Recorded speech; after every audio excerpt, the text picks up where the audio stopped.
Microscopic Lust. Chapter 24. That building already looks odd enough from the front. Several round lights line the display case. It placed right behind a transparent glass wall. So, if we turn it on, the colors will make it lively. Don't forget the cans filled with ashes and a few incense sticks stuck in them. Various lengths. Some were still burning. Smoke was bluish and drifted in a light spiral structure. Some have been dead for a long time. There's an Indian signboard on it, large enough to be read from up to 10 meters away. Nandiswara Foundation. Non-profit spiritual foundation. Helena pushed the glass door open and rang the bell hanging behind it. "We're closed," said Rebecca, still reading. She didn't even look up. She didn't care who came. "Mom," Helena called out. Her voice was hoarse, like a cracked bamboo stick. Hearing her daughter's voice, the woman immediately turned and stood up. She just threw the book away. "My dear, what are you doing here?" Rebecca met Helena, who was staggering. "The girl is not drunk. She's just heartbroken." "Mom, it hurts so bad." Helena touched her hand to her chest. She is rarely disappointed. The last time Helena cried was when Rebecca decided to leave their house and wander with Dreadlock's madman to the west. To this day, Rebecca never set foot in Gorse's house again. At that time, Helena was too young to understand. But Gorse never taught his daughter to be hostile to her mother. "Sit down. Would you like some tea?" Rebecca asked with a worried face. Helena shook her head. "I don't like kombucha. I have conventional tea. Don't worry." After Rebecca led her daughter to sit down, she walked over to the pantry table inside the shop. Rebecca poured water from a thermos and brewed green tea for her daughter. "Now, have a drink. Then tell me who made you cry." Rebecca spoke as she held out a cup to her daughter. Without hesitation, Helena gulped down the contents of the cup. She was thirsty because she had been crying all day. She lit a cigarette in front of Rebecca while offering her mother. In honor of her daughter, Rebecca took a cigarette. They exhaled the smoke together. After feeling better, Helena started to talk. Her shoulders arched in too much sadness. "That girl chose Ursula. That's the point. However, what happened was not that simple." Rebecca kept quiet and let Helena speak everything that weighed her heart. After Helena and Octava returned from campus because of the embarrassing incident between the lecturer and student, they waited for Ursula at her house. The lecturer came not long after. And it didn't take long for an argument between them to occur. "What are you doing, Ursula? Don't you have any shame? Don't you have the money to rent a hotel room and hide it from everyone's eyes and ears?" Helena stopped and snorted. "At least, from me?" Helena was starting to nag when Ursula carefully poured hot water into their coffee cup. Meanwhile, Octava was silent and waited. She couldn't help it if all the riots between the two people in front of her were because of her. But Octava wasn't ready to be tackled right now. "I really didn't think that far, Helena. It's just an unlucky event." Ursula was more relaxed. "What? Do you say it is just unlucky? Let me ask you one more time, how many times have you tried to FCK my stepsister?" Helena herself could not explain her current position. Ursula and herself were the same. So, what's wrong? What's the point? Or maybe she was jealous? To whom?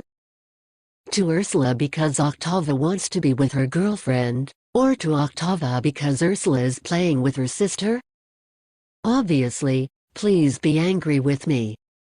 But, if you want to break up with me, I won't. Ursula jumped to her conclusion. It makes the situation even more chaotic. I can't. You cheat on me like that. To be honest with me, how far do you feel for Octava? Helena, Octava spoke up. But Helena pretended not to hear. Ursula, answer my question. Helena is scared. If Octava leaked out what had happened between them now, she'd run out of time to get angry. Octava, who couldn't stand the wait, finally got up the courage. You two are outrageous. Can't you hear yourself? Octava stammered. Helena and Ursula initially looked at each other. Now they were looking at Octava with uneasy feelings. Worried, scared, now Octava will say it all. Helena, are you ashamed to admit that you've slept with me before? Octava suddenly became brave. Ursula looked at Helena. Now she could no longer relax. Is that true, Helena? Ursula demanded. Helena sat down. She never thought that Octava would open her mouth so quickly. Octava was too quiet, too doubtful, too shy. Yes, Helena answered weakly. She felt sick in her stomach. I had slept with Octava. How long have you been covering it up and making me the black sheep? Helena's answer was not what Ursula expected. It turned out that someone had gone further than her. I didn't do it on purpose. Two didn't do it consciously. Helena looked down and didn't dare look at Octava or her girlfriend.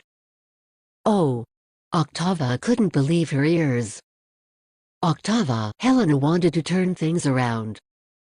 But she had already created hell for herself. Ursula, who couldn't speak anymore, drank her coffee in silence. She tried to calm down. However, is there anyone who can still calm down after hearing this? Meanwhile, Octava herself could not do much. She looked down in pain. She thought Helena was serious about her feelings. But, now, the green-eyed girl quickly denied her existence. This problem really has no way out, Ursula muttered. It's no less sad. However, there was nothing she could think of other than maintaining her relationship with Helena. Can she live without Helena? I love you, Helena. Can we start over from the beginning? Of course. No one will defend me at a time like this. Octava spoke to herself. She quickly got up from her seat. She avoided words she didn't want to hear. Because she is the one at fault here. The third person is always wrong. Octava, wait. Helena restrained her half-sister's departure. I like you, Helena confessed even though she didn't dare to see Ursula's response. Do not go. Of course, Helena's actions made Ursula panic. Then you will leave me, Helena?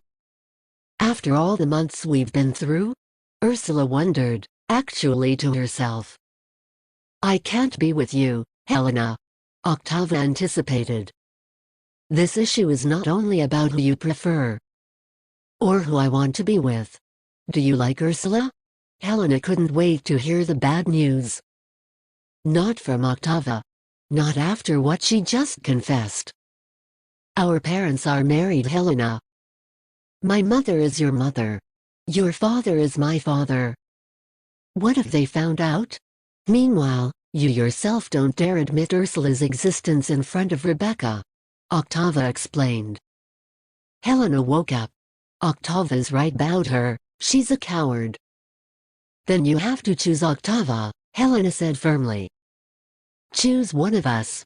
Ursula was not happy with Helena's words.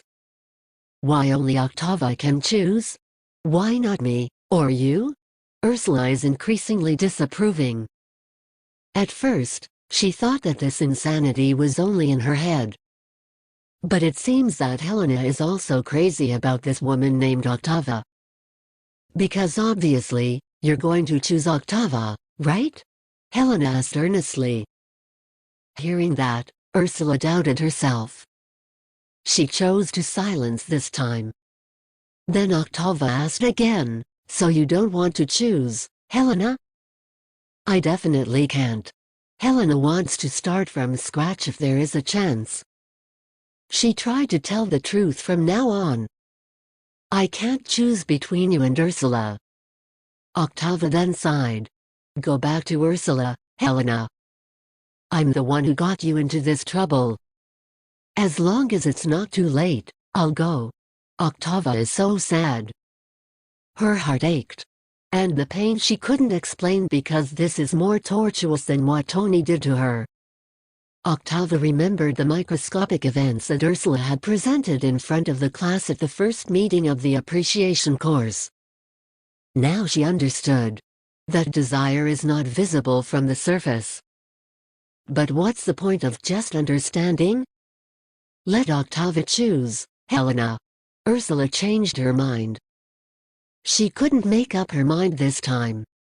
After all, she couldn't force her happiness. Helena and Ursula looked at Octava. Looking at her coffee cup, the two women could vaguely see a waterfall falling from Octava's chin into the cup. I can't sacrifice my family, Octava whispered, sobbing. You can have a week for me, and a week with Ursula. Helena was cold. She knew she would be disappointed this time. And she wasn't ready to lose it all. Octava looked at Helena in disbelief. I'm not a WHRE, Helena. But I like you, snapped Helena, who had never been trained for disappointment. It was enough that she had lost her biological mother first. She didn't want to be disappointed anymore. Unfortunately, Octava had already made up her mind about her decision. If I could choose, she said, rubbing her cheek.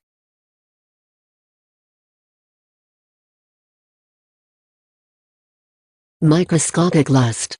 Chapter 25. Unfortunately, Octava had already made up her mind about her decision. If I could choose, she said, rubbing her cheek. I will choose Ursula. Helena shook her head. Her brows furrowed. She was confused. What had she just heard? What does this mean? Didn't Octava choose her? Octava chose Ursula? Helena questioned herself. She thought Octava also had the same feeling as her all this time. However, it turned out that the girl did not choose her. Octava chose Ursula. Helena looked at Ursula. She wanted her girlfriend to do something about it. But not. Ursula didn't move at all. She accepted Octava. Instead, Ursula looked at Helena with pity. Helena immediately snatched her bag from the table without much more to say. He ran out of Ursula's house. Octava wants to go after her stepsister. However, Ursula held her hand. The woman shook her head so that Octava wouldn't go after Helena, who was hit by a broken heart. It's useless for you to chase her. Ursula pulled Octava to her side. Is she going to do something stupid? Where will she go? Asked Octava in a frightened tone. She's coming home. She will rage in her room. Or she'll go back to the office and nag everyone. But she wouldn't do anything stupider than that. Ursula grabbed Octava's chin and then slowly brought her lips closer. Once again, they repeated the poetic event without the sun rising.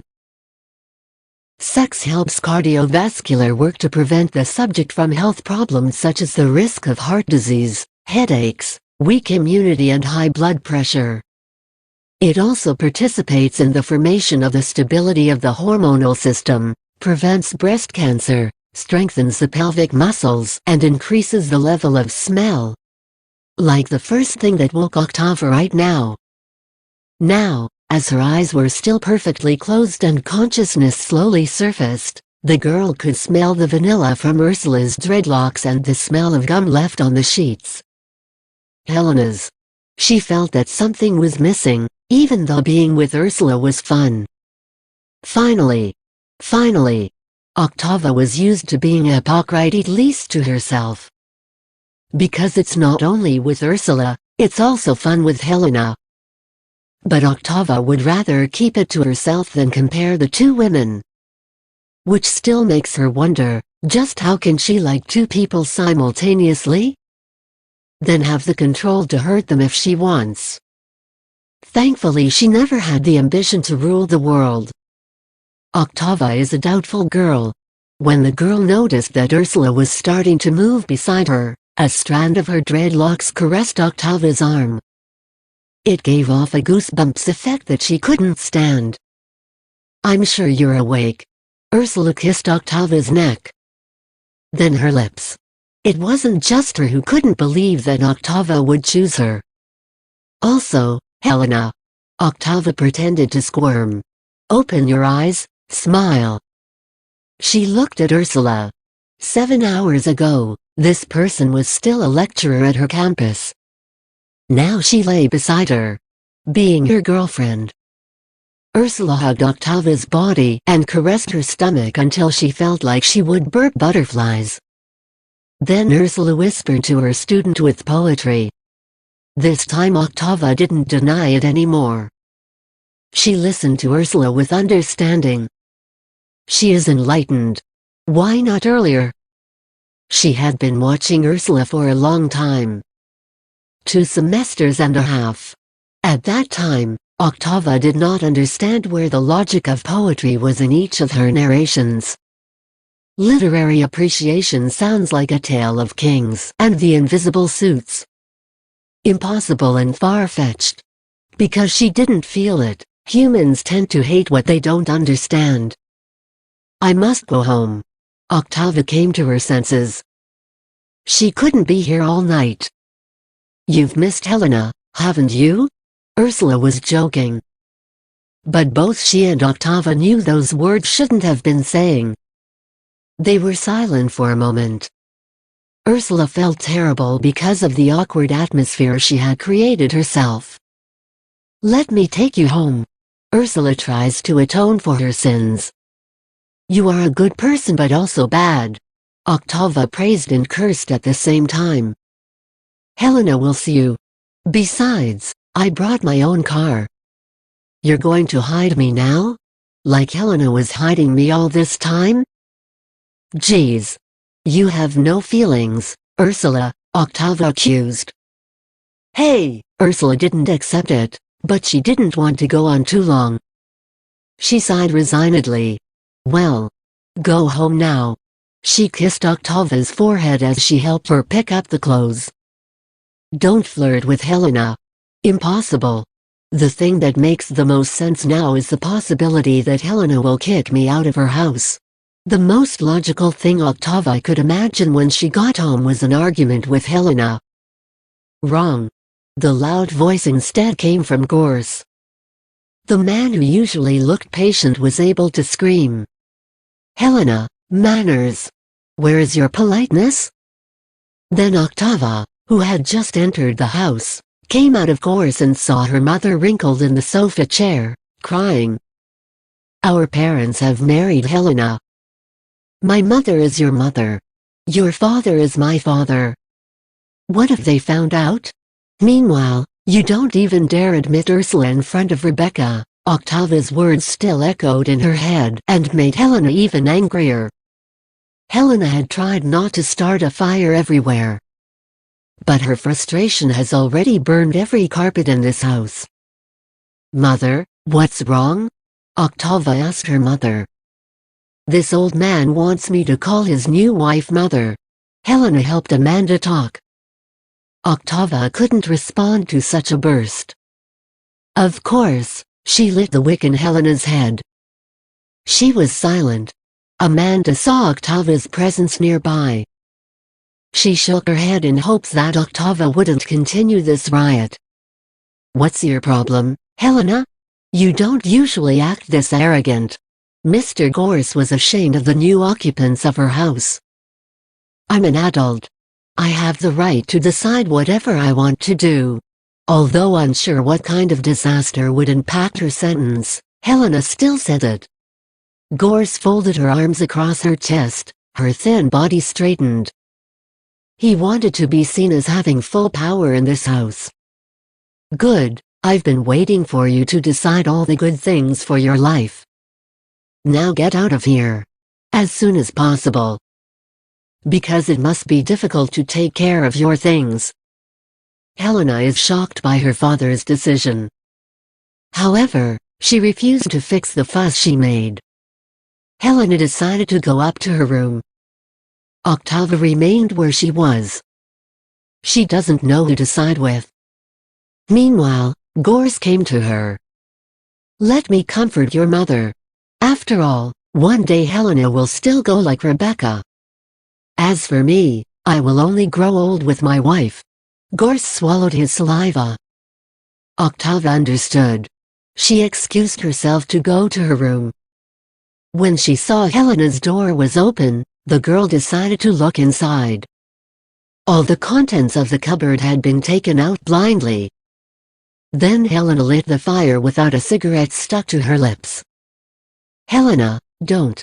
Octava presumptuously entered the room. Seizes the match from Helena's hand. The heat tickled her knuckles. But she ignored it. "Your mother is not my mother." Helena spoke with an emphasis Octava couldn't understand. "Your mother is not my mother. She only married my father.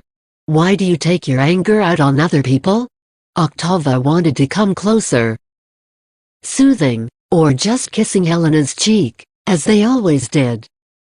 Octava felt very familiar with her stepsister. Helena was never rude. She inherited the calm demeanor of her biological mother and father. She has no talent for destructive actions. However, everything changes when it comes to feelings. Says every teen novel. Then, how? Should I hit you, Octava? Should I get you out of Ursula? Or from this house? Do not bother me. Go back to your room. Helena leaves from there. Move away from the girl in front of her. We can have a good talk. Octava kept trying, even though she knew it would be a waste. Our conversation is over. You solve it. Now I've lost a lot. Understand? Then go back to Ursula. I can't build a boat overnight. Octava felt sorry for her stepsister. So, you feel you can choose and support me by bringing Ursula back? After sleeping with her? Octava licked her lips. She snorted and immediately turned back. There's no point in talking to Helena now. There was nothing she could talk about with someone heartbroken. I won't be here when you wake up early tomorrow. Helena threatens. And that made Octava even more clueless as to what Helena wanted. All right, goodbye then. Octava closed the door to Helena's room and returned to her room.